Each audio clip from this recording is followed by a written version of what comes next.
وہ واقعہ یوں تھا کہ 1987 میں میں آرمی کی طرف سے ایک فلائنگ کورس پہ مجھے جارڈن میری سلیکشن ہوئی، جو 90 دن کا کورس تھا، 3 مہینے کا. یہ فلائنگ کے چھوٹے چھوٹے کورسز آپ کی ملٹری لائف میں آتے رہتے ہیں.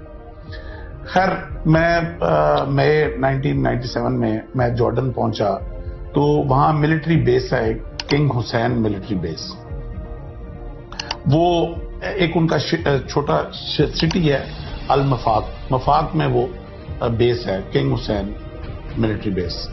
جب وہ ان کے کرنل صاحب تھے، کرنل حسین نام تھا اس کا، جو ان کے اس کو جیون کوارڈ کہتے ہیں، جو کوارڈینیشن کرتا تھا تمام الائڈ آفیسر جو باہر سے آئے ہوتے تھے ان کی ریزیڈنس. اور جب اس نے لسٹ دی ہمیں کہ کون کدھر ٹھہرے گا، تو اس میں وہ ایک فلیٹ تھا جس میں 2 پائلٹس نے رکنا تھا. جو تمام فورن پائلٹس جتنے بھی تھے وہ 2 پیئر کیا ہوا تھا. تو جو میرے ساتھ پیئر تھا وہ اسرائیلی پائلٹ تھا. میں جھنڈا دیکھ کے اسرائیل کا تو ایک دم دنیا میں چند ہی وہ کنٹریز ہیں جن کے جھنڈے دیکھ کے ہم اوپر سے نیچے ہوتے ہیں، تو ان میں سے لکیلی ایک اسرائیل ہے. تو میں ایک دم آئی واز شاکڈ، اور میں کرنل حسین کو میں نے کہا جا کے کہ سر آپ کو پتہ بھی ہے کہ diplomatically we are not aligned with Israel, so if you could change my flatmate. تو اس نے ایک دم قلم پکڑا، اس نے کہا ہاں وائی ناٹ، یس. تو اچھا جب وہ کاٹنے لگا تو ایسے میری طرف اوپر دیکھ کے مجھے کہتا ہے but just for your information that pilot of Israel requested me to be your flat mate. اب جب میں نے یہ سنا کہ دشمن نے یہ چیلنج دیا کہ میں پاکستانی افسر کے ساتھ مجھے کر دیں، تو میں نے کہا اب میں نام کٹواؤں تو پھر میں پاکستانی نہیں. تو I accept this challenge. I will live with Israeli pilot for 90 days. And then the life starts. 2-4 دن تکلف میں گزرے، وہ بھی تھوڑا ریزرو لگا. وہ سمجھ رہا تھا پتہ نہیں میں کوئی آئی ایس آئی کا ایجنٹ ہوں. چند دنوں میں ہمیں یہ سمجھ آ گئی کہ نہ میں آئی ایس آئی کا ایجنٹ ہوں نہ وہ موساد کا ایجنٹ ہے. تو ہم دونوں پائلٹ ہیں اور کورس کرنے آئے ہوئے ہیں. 8-10 دن کے بعد بے تکلفی ہو گئی. صبح کلاس میں اکٹھے جانا، شام کو کھانا اکٹھے کھانا. جب بے تکلفی اس لیول کی ہوئی تو میں نے اس سے پوچھا، میں نے کہا you requested me to be your flat meat. He said yes. میں نے کہا is there any particular reason for that?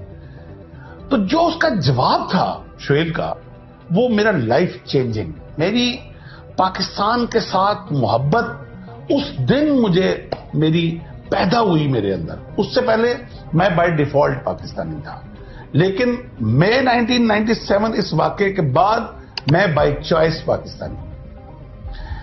اس نے جو جواب دیا وہ میں بار بار اس قوم کو وہ جواب بتانا چاہ رہا ہوں.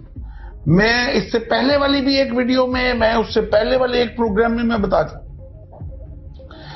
ہی سیڈ کہ ہم پیدا ہوئے تھے تو ماں کی گود سے ہمیں بتایا گیا تھا کہ تمہارا دشمن عرب نہیں ہے، تمہارا دشمن پاکستان ہے.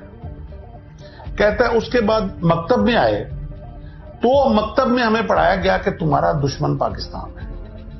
کہتا ہے مکتب کے بعد اسکول میں، مکتب ان کے کہتے ہیں مدرسے ٹائپ کو جو کمپلسری ہے اسکول سے پہلے. اچھا کہتا ہے اس کے بعد اسکول میں آئے تو اسکول میں جو چیپٹر ہمیں اینیمی کا پڑھایا جاتا تھا اس میں جھنڈا پاکستان کا لگا ہوتا تھا. اس میں پاکستان کی جغرافی پڑھائی جاتی تھی، پاکستان کا نہری نظام پڑھایا جاتا تھا، پاکستان کا فوج کی اسٹرینتھ ہمیں پڑھائی جاتی تھی.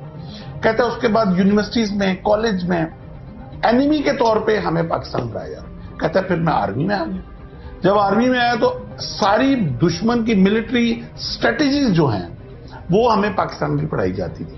کہتا ہے جب پیدا ہونے سے لے کے آج تک دشمن پاکستان سنتے آئے ہیں، تو ایک موقع ملا کہ دشمن کے ساتھ 90 دن گزارنے کا. تو وہ آرمی کی ٹرمینالوجی ہوتی ہے نو یور اینیمی.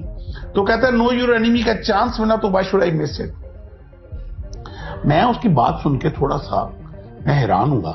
میں نے کہا شعیل ٹھیک ہے، ہم آپ کو due to Masjid Aqsa and due to فلسطین ہم ڈپلومیٹیکلی آپ کو ایکسپٹ نہیں کرتے، مگر اس لیول کا ہم نے کبھی آپ کو دشمنی کے بھی قابل نہیں سمجھا. ہمارے لیے تو انڈیا ہی کافی ہے جو ہمارے ساتھ جڑا ہوا ہے مشرق کے اوپر، اور اس کے لیے ہم کافی ہیں، ہمارے لیے وہ کافی ہے. تو تم لوگ کس لیول پہ جا چکے ہوئے؟ تو ہم نے وی نیور تھاٹ. تو جو اس کے بعد جو اس نے جواب دیا وہ اس سے بھی زیادہ اہم تھا. اس نے کہا تم لوگ ابھی سوئے ہوئے، ابھی تمہارے لیڈرز تمہیں بتا نہیں رہے کہ تم لوگ کیا ہو اور کیا کام تم لوگوں سے لیا جانا ہے، جبکہ ہمارے لیڈرز نے ہمیں بتا دیا. اس لیے ہمیں بہت کلیئر ہے کہ تم لوگ کیا ہو، لیکن تم لوگوں کو خود ابھی نہیں پتا تم لوگ کیا ہو. اور جب میں نے تھوڑا اصرار کیا، اس کو انفولڈ کیا، تو اس نے کہا کہ کبھی تم لوگوں نے غور کیا کہ پوری دنیا کا نقشہ لے لو، پوری دنیا میں 2 کنٹریز ایسے ہیں جو ریلیجس آئیڈیالوجی کی بنیاد پر بنے ہیں، اور وہ ایک پاکستان ہے اور ایک اسرائیل ہے. پاکستان بنا 1947 میں، اسرائیل بنتا 1948 میں.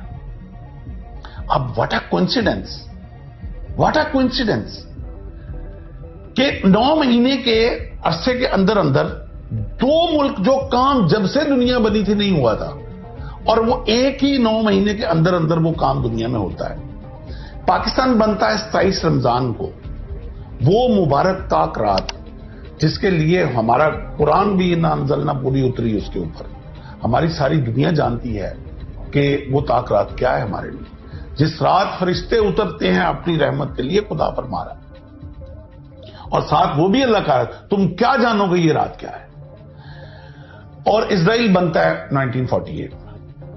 اب جب وہ کہتا ہے، شعیل کہتا ہے مجھے کہ یہ ایسے ہی نہیں بنا، یہ بائی ڈیوائن ہوا ہے.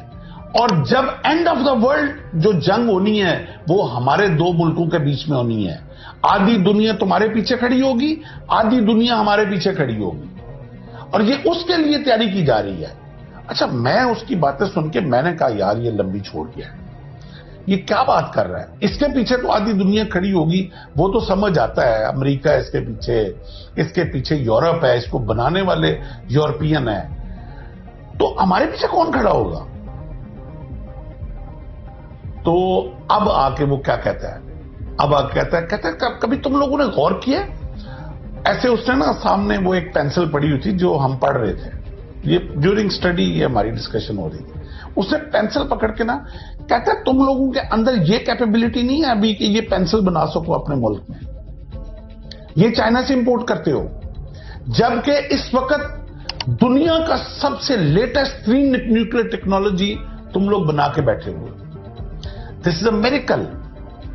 تم لوگ اپنا شارپنر چائنا سے منگواتے ہو، جبکہ اس وقت تم فائٹر جیٹ بنا رہے ہو. اس وقت ہم پروڈکشن شروع ہوئی تھی، یعنی کہ وہ ٹیکنالوجی ابھی JF-17 الحمدللہ ابھی تو پروڈکشن بھی ہو گئی، اور ورلڈ لیٹسٹ جو ابھی ہمارا جہاز ہے اور وہ ابھی ایکسپورٹ بھی ہو رہی ہے.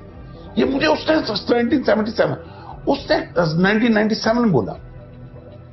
کہتا ہے یہ ایسے ہی ہو گیا، دنیا کی 6ٹھی پروفیشنل آرمی لے کے بیٹھے ہوئے ہو تم لوگ، اور جو کمپٹیشن انٹرنیشنل آرمی کا ہوتا ہے اس میں تمہاری فوج نمبر 1 ہوتی ہے.